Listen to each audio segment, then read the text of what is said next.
I bet you're wondering, it's been nearly 2 months since a new universe was introduced, and I haven't touched on it, right?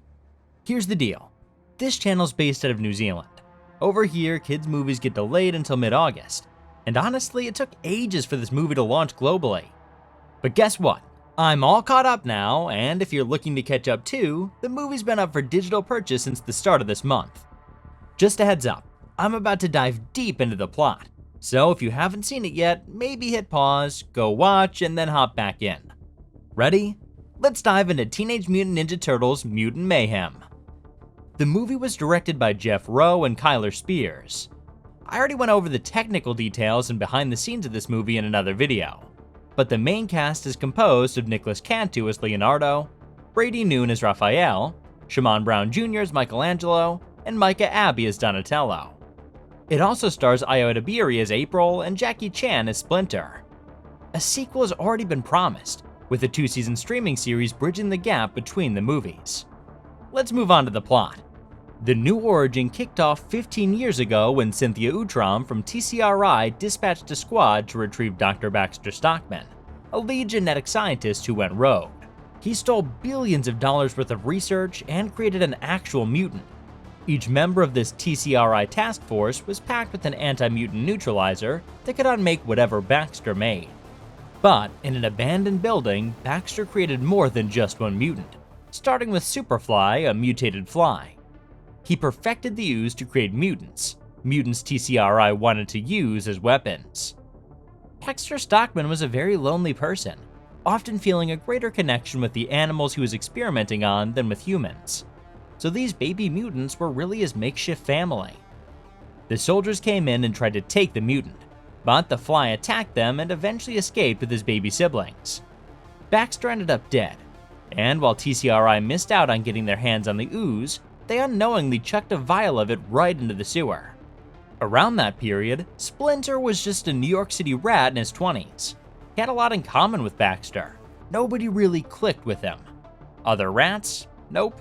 Different animals? No chance. Humans? Definitely not. He did make friends with a roach named Kevin, but after Kevin died, Splinter ate him. On the same night of Baxter's death, Splinter went down the drain and saw 4 baby turtles walking on the ooze. These baby turtles were the first thing he met that didn't want to kill or eat him.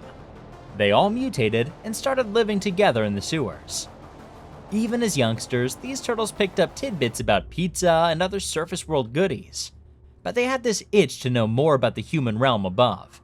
And one day, Splinter tried to go to the surface with them. People quickly realized he was a mutant, and they were forced to go back to the sewers. Worried about the humans killing them, he decided to train the turtles in martial arts by watching Carrie Lee's Guide to Self-Defense. And yeah, that's a real thing. Throughout their training, Splinter and the turtles really immersed themselves in Asian culture and the art of ninja weaponry. Superfly stepped up as the big brother for his motley crew of siblings: Bebop, Rocksteady, Ray Fillet, Mondo Gecko, Genghis Frog, Leatherhead, Wingnut, and Scumbug. The last trio were the little sisters of the bunch.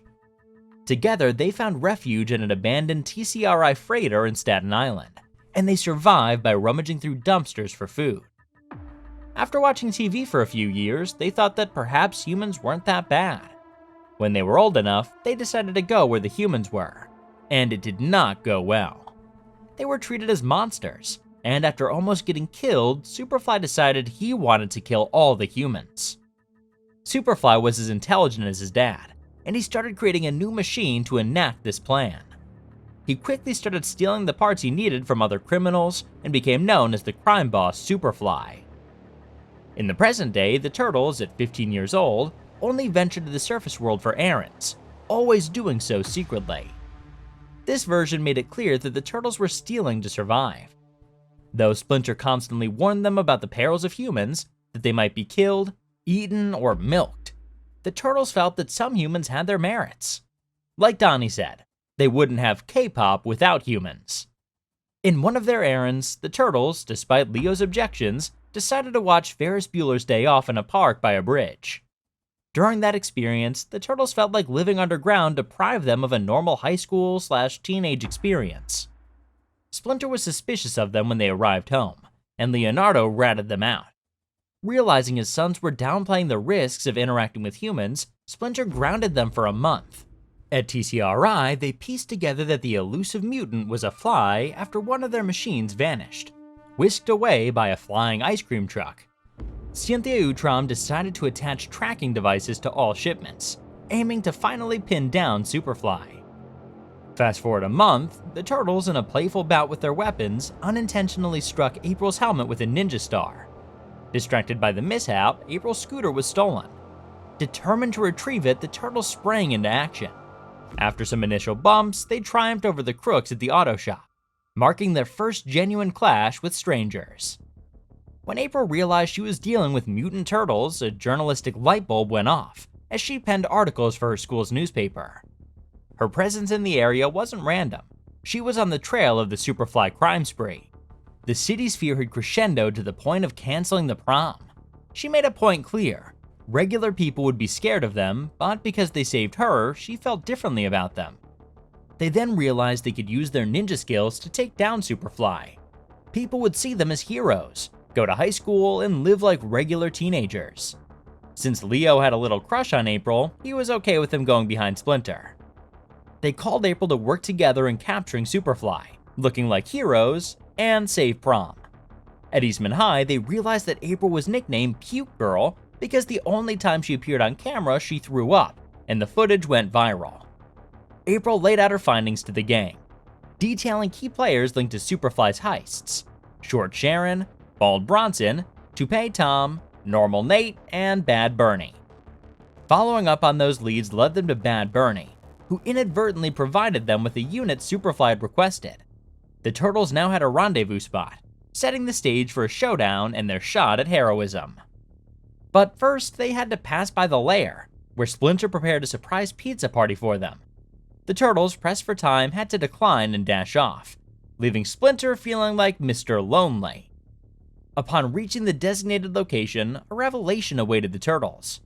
Superfly and his crew were mutants, just like them. Bound by the same transformative ooze, they were, in a sense, family. Superfly invited the Turtles to a bowling alley, unveiling his grand design. He intended to weaponize the ooze using a bit of his blood, release it into the atmosphere, and transmute every animal on Earth into mutants. This radical reshuffling of the world order would see mutants as the dominant force, and humans faced with grim fates: death, consumption, enslavement, or life as pets. Desperate to find a solution, the Turtles volunteered to transport the critical unit to Superfly's lair. However, driving was off the table. Rocksteady, Mondo, and Wingnut were appointed as their escorts. The mutants commandeered the van, but despite their best efforts, Superfly reclaimed his machine. With only the tracking device in their possession, the Turtles were apprehended by TCRI. Cynthia Utrom had them subjected to a milking machine, hoping to isolate a consistent strain of the mutagen. Her vision was to craft specialized mutants: Dolphin Men to sabotage submarines, Eagle Men to challenge enemy aircraft, and Snake Men for stealthy operations. April, desperate to aid the Turtles, sought Splinter's assistance. Following their daring rescue from TCRI, Splinter, having witnessed TCRI's intentions firsthand, became more protective. Distancing April from the Turtles, he took his sons to confront Superfly. As April made her exit, she encountered an unforeseen hiccup: a flat tire. Adapting on the fly, she borrowed a bike from TCRI, one equipped with the potent anti-mutant neutralizer. At the derelict freighter, Splinter and the Turtles rallied the mutants to their side, even offering them shelter in the sewers. This alliance, however, quickly spiraled into a fight. Hearing echoes of his own teachings in Superfly's words, Splinter had a profound realization. While his views were rooted in protective instincts, they were doing more harm than good. In the ensuing chaos, the machine collapsed onto Superfly, causing his transformation into an even more formidable foe: Super Duper Fly. This new iteration of Superfly amalgamated various animals, continually augmenting himself by assimilating living creatures. Reaching out to April for a potential solution, the Turtles regrouped in New York, bolstered by an impassioned speech from a now enlightened Splinter. Their initial assault on Super Duper Fly was ineffectual, merely enraging him further. To make things worse, the media quickly vilified the Turtles and their mutant allies. However, Leonardo's spirit remained unbroken, and he acted as a true leader for the first time, motivating his brothers. With Donnie's strategic insight, they commandeered a pizza van to defeat the enemy. Concurrently, despite throwing up on camera, April hijacked Channel 6's broadcast to set the record straight about the mutants. Splinter, finding common ground with Scumbag through their shared vermin dialect, was surprised to discover burgeoning feelings for her. As the Turtles targeted Super Duperfly's vulnerability, their van was obliterated, and Splinter was critically injured. Observing April's efforts to reshape public sentiment and the combined endeavors of humans and mutants to procure the anti-mutagen for the Turtles, Splinter's faith in the alliance with humans was cemented. And upon administering the anti-mutagen, Super Duperfly reverted to his original fly form. In the ensuing days, public perception shifted, heralding the mutants as heroes. Splinter and Scumbag embarked on a romance. The once cancelled prom was back on, the Mutanimals took up residence with the Turtles, and the quartet ventured into high school. While Donnie mingled with the tech enthusiasts, Raph delved into wrestling, and Mikey explored improv comedy. April and Leo teamed up for the school newspaper, probing into the mysterious TCRI, an entity that seemed to vanish post Super Duperfly's attack. While Leo extended a prom invitation to April, she clarified that their bond was purely as friends. As the dust settled, Cynthia Utrom, now in possession of the Fly, recognized the Turtles were now easier to locate. Yet she also acknowledged the complexity of their capture. Resignedly, she concluded that TCRI would need reinforcements. It was time to summon the Shredder. The prevailing theme of this movie is acceptance. Yet it's not about unconditional acceptance, but rather the idea that if one wishes to be embraced by society, one must emerge from our hiding places and actively participate. A theme most teenagers should be able to relate to. The narrative delves deep into this theme by portraying characters as subjects of prejudice, examining how this shaped their perspectives. Despite their heroism, the Turtles grappled with the challenge of finding acceptance among humans. And this same fear and misunderstanding society had about monsters thrust Superfly into a trajectory of crime and animosity. A heartwarming twist in the tale is the profound impact of paternal influences. The Turtles and the mutants have their worldviews shaped by their respective fathers, Splinter and Baxter. Both these father figures were outliers in their societies, conditioned by experiences that taught them to fear humans. Yet, during his confrontation with Superfly, Splinter arrived at an epiphany. By sequestering themselves away from the world, they weren't actively pursuing acceptance, but instead perpetuating the cycle of distrust. This realization was a gift from his sons, a lesson that eluded Superfly and his kin. The Turtles, too, harbored misconceptions. They believed that by saving the city from Superfly's clutches, they'd earn the city's acceptance. However, it was their alliance with April that truly bridged the gap. In essence, they only had to sway one individual's perspective. This narrative angle touchingly underscores that eradicating prejudice isn't a task one can shoulder alone. It's a collective endeavor. The story is the collaborative effort of Jeff Rowe, Evan Goldberg, Seth Rogen, and Brendan O'Brien, with a screenplay crafted by Benji Sammet, Dan Hernandez, Jeff Rowe, Evan Goldberg, and Seth Rogen. Whenever there's an intent to recreate a Ninja Turtle spin-off universe, certain elements inevitably take precedence over others. Sometimes the ninja essence overshadows the teenage spirit, but this film chose to amplify the more relatable teenage aspect of the story. This choice, however, does prompt some questions. Given that Splinter's a rat, what inspired the naming of the Turtles after Renaissance artists? Suppose Splinter was on a learning curve alongside the Turtles. Could he truly be deemed their sensei despite his evident advanced skills? On the other hand, with Splinter devoid of any Japanese ties, it made casting a Chinese actor for the role less controversial. Though the ninja element wasn't a focal point in this rendition of the Turtles, it doesn't mean it won't become pivotal in future stories. Drawing parallels with the rise of the TMNT, this is merely the prologue of a more extensive tale. With the imminent threat of Shredder looming, the Turtles might require a few seasons to hone their ninja skills, if you get what I mean. There's potential for upcoming story arcs as well. The mutants, having cohabitated with the Turtles, pose an essential question. How long can Bebop and Rocksteady be steered down the path of peace? Could this hint at a potential schism in alliances, leading mutants to choose allegiances? Then there's the enigma of TCRI. My theory? They're all Utroms.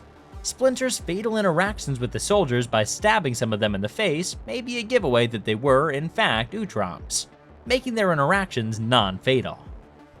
On the dialogue front, most Ninja Turtle movies have a knack for compelling dialogue. This installment, perhaps enriched by studio improvisations, feels extra authentic. A minor critique, however, is that it's best enjoyed with subtitles. The overlapping dialogue, while lively, makes it easy to overlook some delightful small jokes. When it comes to small jokes, they often find their way into minor roles as well. Though limited in their lines like Genghis, many of the mutants deliver them effectively. The depth of these characters will likely be unraveled in the series. Will we see Ray Fillet vocalize more than just his name? We'll have to wait and watch. The film also boasted exciting cameos. Mr. Beast made a memorable appearance in a flashback set in Times Square. Other noteworthy appearances included David Faustino as Normal Nate, Alex Hirsch, a frequent collaborator of Jeff Rowe, helped voice Scumbug, and perhaps the most poignant of all, Kevin Eastman, portraying the good human-aiding Splinter. I delved into the movie's distinct visual style in a prior video. The aim was to create a style that resembled work that teenagers could have done, leading to the mostly asymmetrical and raw character designs. Though initially jarring, the design grows on you, especially when paired with the film's vibrant color palette. Despite its darker undertones, the film utilizes bold, oversaturated glowing colors that breathe life into each frame. Its unique aesthetic, combined with each character's individualized quirks and relatable performances, culminates in highly credible characters. The animation is rife with Easter eggs. In one scene, we spot potential alternate names for mutants. Notably, Bebop and Rocksteady were already named before birth. Baxter was also experimenting with their genetic features, specifically increasing their aggression. He also designed Bebop's glasses. Leatherhead's Australian name hints might be a nod to Rose Byrne, the Australian actress voicing her. In Ray Fillet's details, we can see he could have been named Man Ray, like he's also known as. Other options were Ray Zhu, Raymond, Rayman, Sting, and Blaze Fillet. A famous Baxter creation, the Mouser, can be seen in both Baxter's and April's boards. If this wasn't enough, we can also see orange Triceratops in the side of some trucks.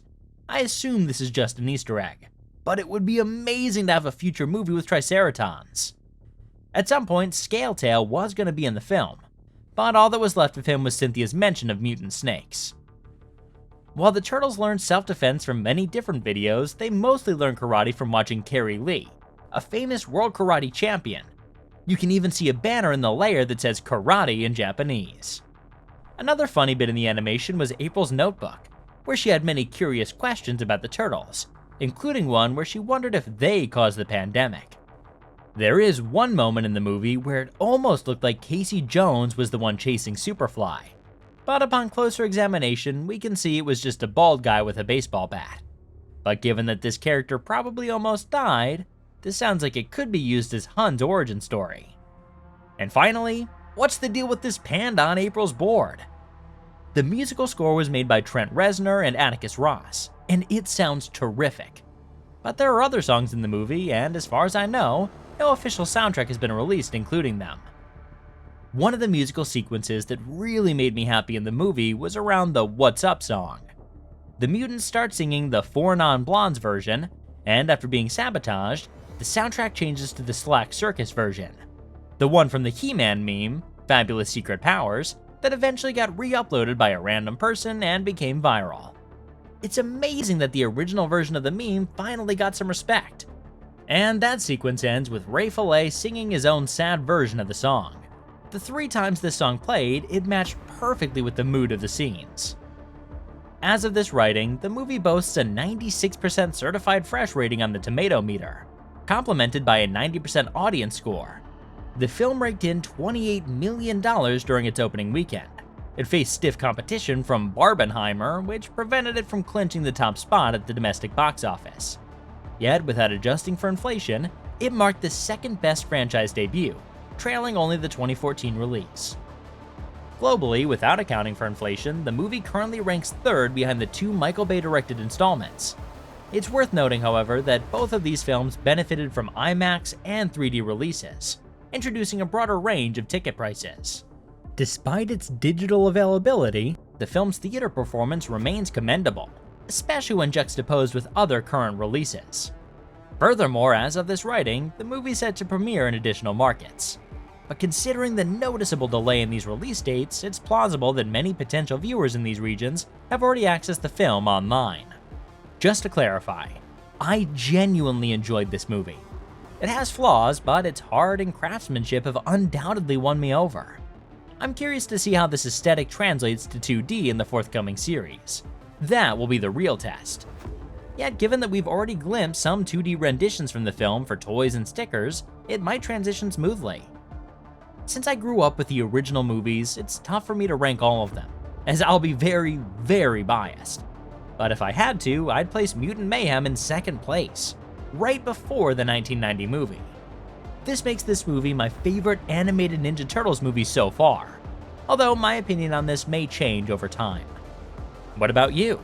Where do you rank this version compared to the other films? Leave a comment below. Thanks for watching. See you in the sewers.